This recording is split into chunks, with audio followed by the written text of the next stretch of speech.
বিসমিল্লাহির রহমানির রহিম।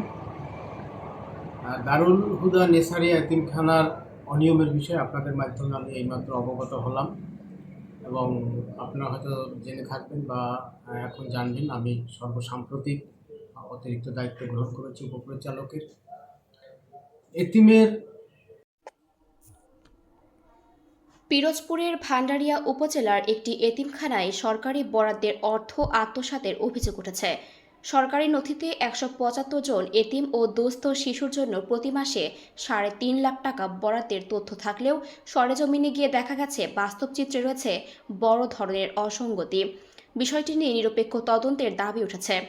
পিরোজপুরের ভান্ডারিয়া উপজেলার দারুল হুদা গ্রামে অবস্থিত দারুল হুদা নেসারিয়া এতিমখানাটি সমাজসেবা অধিদপ্তরের সহযোগিতায় পরিচালিত হয়। সরকারি নথি অনুযায়ী ১৭৫ জন এতিম ও দুস্থ শিশুর জন্য প্রতি মাসে ৩,৫০,০০০ টাকা বরাদ্দ দেওয়া হয়। তবে সরেজমিনে গিয়ে দেখা যায় জরাজীর্ণ ভবনে রয়েছে আনুমানিক ২০ থেকে ২৫টি বেড।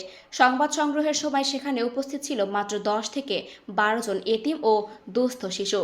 এতিমখানায় থাকা শিশুদের দাবি মোট শিশু রয়েছে প্রায় ৪০ থেকে ৪৫ জন।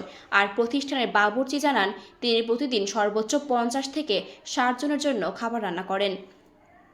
সরকারি বরাদ্দের নথি, সুবিধাভোগীর তালিকা ও প্রয়োজনীয় কাগজপত্র দেখতে চাইলে মাদ্রাসার অধ্যক্ষ আবদুল্লাহ মাহমুদ তা দেখাতে অপারগতা প্রকাশ করেন এবং এতিমখানার সাধারণ সম্পাদকদের সঙ্গে যোগাযোগ করতে বলেন। মোবাইল ফোনে যোগাযোগ করা হলে সাধারণ সম্পাদক আব্দুল খালিক খান জানান তিনি বরিশালে অবস্থান করছেন। পরে তিনি ফোন কেটে দেন এবং পরবর্তীতে তার আর যোগাযোগ করেননি। এদিকে প্রতিষ্ঠানের সভাপতি মনিরুল হক জমাদ্দারের বক্তব্য নেওয়ার চেষ্টা করেও তাকে পাওয়া যায়নি। অধ্যক্ষ জানান তিনি বর্তমানে ঢাকায় অবস্থান করছেন। স্থানীয়দের অভিযোগ, সরকারি নথিতে উল্লেখিত সুবিধাভোগীর সংখ্যা ও বাস্তব চিত্রের মধ্যে বড় ধরনের অসঙ্গতি রয়েছে। তাই প্রকৃত সুবিধাভোগীর সংখ্যা, সরকারি অর্থের ব্যবহার এবং সংশ্লিষ্ট নথিপত্র যাচাইয়ে নিরপেক্ষ তদন্তের দাবি জানিয়েছেন তারা। এ বিষয়ে জেলা সমাজসেবা অধিদপ্তরের উপপরিচালক মোহাম্মদ ইব্রাহিম খলিল বলেন, অভিযোগের বিষয়ে ভান্ডারিয়া উপজেলা সমাজসেবা কর্মকর্তাকে তদন্ত করে প্রতিবেদন দিতে নির্দেশ দেওয়া হয়েছে। তদন্তে অনিয়মের প্রমাণ মিললে বিধি অনুযায়ী ব্যবস্থা নেওয়া হবে। সরকারি নথিতে ১৭৫ জন এতিমের জন্য নিয়মিত বরাদ্দের তথ্য থাকলেও সরেজমিনে পাওয়া তথ্য ভিন্ন প্রশ্নের জন্ম দিয়েছে। এখন তদন্তে কী তথ্য উঠে আসে এবং সরকারি অর্থের সঠিক ব্যবহার নিশ্চিত হয় কিনা সেদিকেই তাকিয়ে স্থানীয়রা। এম হোসেন, পিরোজপুর প্রতিনিধি।